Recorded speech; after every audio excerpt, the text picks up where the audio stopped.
नमस्कार, मैं हूं कुमार गजेंद्र। जनपद ऑन द स्पॉट में आपका स्वागत है। हमारे एक दूसरे social media platform podcast with Kumar Gajendra में भी आपका स्वागत है, जहां आप हमें सुन सकते हैं। आप समझिए, राजनीति के अंदर बहुत कुछ झूठ मूठ होता है। यानी कि नेता जनता को लुभाने के लिए जिस तरीके की बातें करते हैं, वो कई बार धरातल पे ठीक से उतरती नहीं है। और अरविंद केजरीवाल एंड कंपनी के बारे में तो यही कहा जाता है। परंतु एक ऐसा मामला जिसे सुनकर आप हैरान रह जाएंगे। ये राजनीति में एक ऐसा उदाहरण है जो देश के 70 सालों के दौरान कभी ऐसा हुआ नहीं था। हालांकि एक बार और सत्ता पलटने के लिए एक बड़ा झूठ बोला गया था, और वो झूठ था जो राजीव गांधी के टाइम पर बोफोर्स घोटाले की बात उठाकर। और बोफोर्स घोटाले की जो बात उठाई गई थी, वो बात उठाई गई थी पूर्व प्रधानमंत्री वीपी सिंह द्वारा। और बाद में वीपी सिंह जब अंतिम सांसें ले रहे थे, उस वक्त उन्होंने कहा कि उन्होंने झूठ कहा था। खैर, ये एक मामला था, लेकिन उससे भी बड़ा मामला आपको बताते हैं। आप याद कीजिए 2011 का वो दौर, जब देश के अंदर मनमोहन सिंह की सरकार थी। यूपीए की सरकार थी, मनमोहन सिंह प्रधानमंत्री हुआ करते थे। और सरदार मनमोहन सिंह बेहद शालीन व्यक्ति थे, बहुत शिक्षित व्यक्ति थे, गवर्नर रह चुके थे, और देश को इतना पढ़ा लिखा प्रधानमंत्री मिला था। बहुत कुछ ठीक ठाक चल रहा था, तभी अचानक एक शख्स महाराष्ट्र से उठकर दिल्ली में अवतरित होता है, और उसका नाम था अन्ना हजारे। इस टीम के अंदर बैक सपोर्ट में अरविंद केजरीवाल, किरण बेदी, प्रशांत भूषण, शांति भूषण, कुमार विश्वास, संजय सिंह, मनीष सिसोदिया और इसी तरीके के बहुत सारे लोगों की एक मंडली सामने आई जो बैक सपोर्ट में थी। और देखते देखते पूरे आंदोलन को हैक कर दिया गया। आंदोलन की पूरी रूपरेखा लोकपाल बिल को लेकर बनाई गई थी, और कहा जा रहा था कि सरकारें बहुत भ्रष्ट हो गई हैं और ये भ्रष्टाचार मिटाने आए हैं। जो तत्कालीन सरकार थी, यानी कि देश के अंदर यूपीए की मनमोहन सिंह की सरकार थी, और दिल्ली के अंदर शीला दीक्षित की सरकार थी।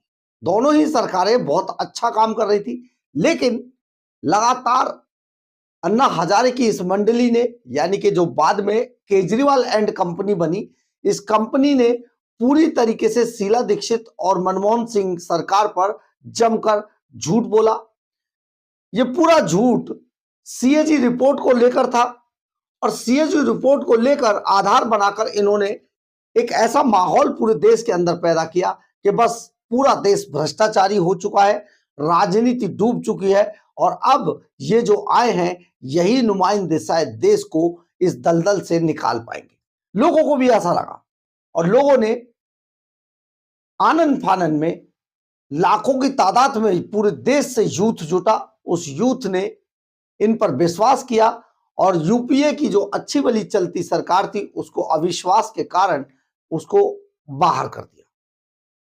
शीला दीक्षित के अंदर अपने समय का रिकॉर्ड कंस्ट्रक्शन कराने वाली, डेवलपमेंट कराने वाली शीला दीक्षित सरकार के खिलाफ भी इन्होंने यही माहौल बनाया, और शीला दीक्षित सरकार भी चली गई। और चुनाव हुए, भर भर कर वोट लोगों ने अरविंद केजरीवाल को दिए। अरविंद केजरीवाल 11 साल दिल्ली को बर्बाद करने के बाद आज पंजाब को बर्बाद कर चुके हैं। देश की नहीं, दुनिया की राजनीति में अरविंद केजरीवाल एक ऐसा नाम बन चुके हैं जो अर्श से फर्श और फर्श से अर्श की राजनीति में डूब चुके हैं। और विशुद्ध रूप से एक ऐसा राजनीतिक, एक ऐसा नेता अरविंद केजरीवाल के बारे में कहा जाता है कि जो जिस सीढ़ी से चढ़ा उसी सीढ़ी को काट गया। यानी कि ऐसा कोई सगा नहीं जिसे केजरीवाल ने ठगा नहीं। अब ये बात हम इतनी आपको भूमिका जो बांध के बताई, दरअसल हम ये क्यों कर रहे हैं? क्योंकि अरविंद केजरीवाल के आंदोलन के सबसे बड़े पुरोधा और सबसे बड़े साथी प्रशांत भूषण, सुप्रीम कोर्ट के वकील हैं प्रशांत भूषण। प्रशांत भूषण ने पूर्व प्रधानमंत्री डॉक्टर मनमोहन सिंह की पुण्यतिथि पर 26 दिसंबर को उनकी पुण्यतिथि थी। उस पुण्यतिथि के अवसर पर प्रशांत भूषण ने एक ट्वीट किया, और ट्वीट जानकर आप हैरान रह जाएंगे, क्योंकि इसमें प्रशांत भूषण ने देश से माफी मांगी है उस झूठ के लिए जो झूठ अरविंद केजरीवाल एंड कंपनी और अन्ना हजारे के सामने बोला गया था। यानी कि आज जो प्रशांत भूषण ने उनकी पुण्यतिथि पर जो ट्वीट किया, उसमें लिखा, आपको सुनना चाहिए। एक विनम्र, सभ्य, सुशिक्षित, नेक इरादों वाले व्यक्ति थे मनमोहन सिंह। उनकी विनम्रता, शालीनता को कमजोरी समझा गया। मुझे उस आंदोलन में भाग लेने का अफसोस है, ये प्रशांत भूषण लिखते हैं। मुझे उस आंदोलन में भाग लेने का अफसोस है जिसने उन्हें बदनाम किया और एक भ्रष्ट शासक को सत्ता में आने में मदद की। भ्रष्ट शासक मतलब अरविंद केजरीवाल, जिस पर तमाम भ्रष्टाचार के दाग हैं, लेकिन हम कुछ नहीं कर सकते। ये एक बहुत बड़ा ट्वीट किया है। यानी कि प्रशांत भूषण को अब 11 सालों के बाद, जब अरविंद केजरीवाल ने दिल्ली को लूट लिया है, दिल्ली को बर्बाद कर दिया है, और अब पंजाब को 4 साल से लगातार लूट रहे, बर्बाद कर रहे हैं, उस वक्त प्रशांत भूषण को यह एहसास हुआ कि उन्होंने आंदोलन के समय इन लोगों का साथ देकर बहुत बुरा काम किया था। हम आपको यहां पर यह भी बता देना चाहते हैं कि प्रशांत भूषण और उनके पिता शांति भूषण आम आदमी पार्टी के फाउंडर मेंबर थे, और प्रशांत भूषण, शांति भूषण पहले ऐसे व्यक्ति थे जो आम आदमी पार्टी को सबसे बड़ा डोनेशन यानी कि 2 करोड़ रुपया सबसे पहली बार इन्होंने ही दिया था। बाद में पार्टी के लिए जितनी भी कानूनी चीजें थी वो सब प्रशांत भूषण और शांति भूषण द्वारा तय की जाती थी। लेकिन हासिल यह हुआ कि उसी अरविंद केजरीवाल ने बाद में इन्हीं सबसे मजबूत कहा जाने वाला आम आदमी पार्टी का जो कवच था, यानी कि शांति भूषण और प्रशांत भूषण, इन्हीं को निकालकर पार्टी से बाहर कर दिया। ये आज करीब करीब 2011 से लगा लीजिए, आज प्रशांत भूषण ये मान चुके हैं कि उन्होंने जो किया था वो गलत किया था, उन्होंने जो झूठ बोला था वो गलत झूठ बोला था, उन्होंने जो बहाने बनाए थे, जो तस्वीर लोगों को दिखाई थी, वो बहुत बदनुमा तस्वीर थी।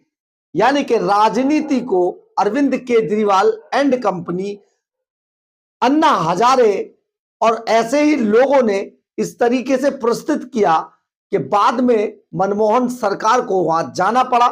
शीला दीक्षित, जिसे आज भी दिल्ली के अंदर विकास की सरकार कहा जाता है, उसको जाना पड़ा। लेकिन जिसके उनके स्थान पर झूठ बोलकर जो लोग आए वो थे अरविंद केजरीवाल एंड कंपनी, जिन्होंने आज दिल्ली को 11 सालों में लूट कर बर्बाद कर दिया और अब पंजाब को लूट कर बर्बाद कर रहे हैं। हालांकि हम आपको यहां पर यह जरूर बता देते हैं कि अब अरविंद केजरीवाल एंड कंपनी का समय खत्म हो चुका है और अब वो पूरी तरीके से सत्ता से बाहर होने जा रहे हैं। दिल्ली के अंदर बुरी तरीके से मात खाने के बाद आज पंजाब में मुंह छिपाते घूम रहे हैं। लेकिन आप समझिए 13 से 14 महीने का समय बचा है। इसके बाद अरविंद केजरीवाल एंड कंपनी राजनीतिक रूप से देश के अंदर इतिहास बनकर रह जाएगी, क्योंकि उन्होंने आज मान लिया है कि मनमोहन सिंह और शीला दीक्षित पर झूठ बोलकर वो किस तरीके से जनता से फरेब कर रहे थे। सोचिए जरा, राजनीति में पहला ऐसा उदाहरण अरविंद केजरीवाल के रूप में मिला है जिसने हर सरकार पर छींटे उछाले, कीचड़ उछाला और अपनी सत्ता के लिए जो झूठ बोलना था वो झूठ बोला। आज उन्हीं के सबसे पुराने साथी अगर ये टिप्पणी करते हैं, अगर ये मनमोहन सरकार पर के लिए, प्रधानमंत्री मनमोहन सिंह की सरकार के लिए और शीला दीक्षित की सरकार के लिए रिग्रेट फील करते हैं, तो इससे बड़ा राजनीति में उदाहरण नहीं मिलेगा कि किस तरीके से झूठ बोलकर बड़ी बड़ी सत्ताओं को पलट दिया जाता है। बहरहाल, अगर आपको हमारी ये खबर अच्छी लगे तो आप इसे लाइक, सब्सक्राइब और शेयर जरूर करें। कमेंट्स बॉक्स में अपनी राय जरूर लिखें। इससे हमें बहुत बहुत बहुत ऊर्जा मिलती है। जय हिंद, जय भारत।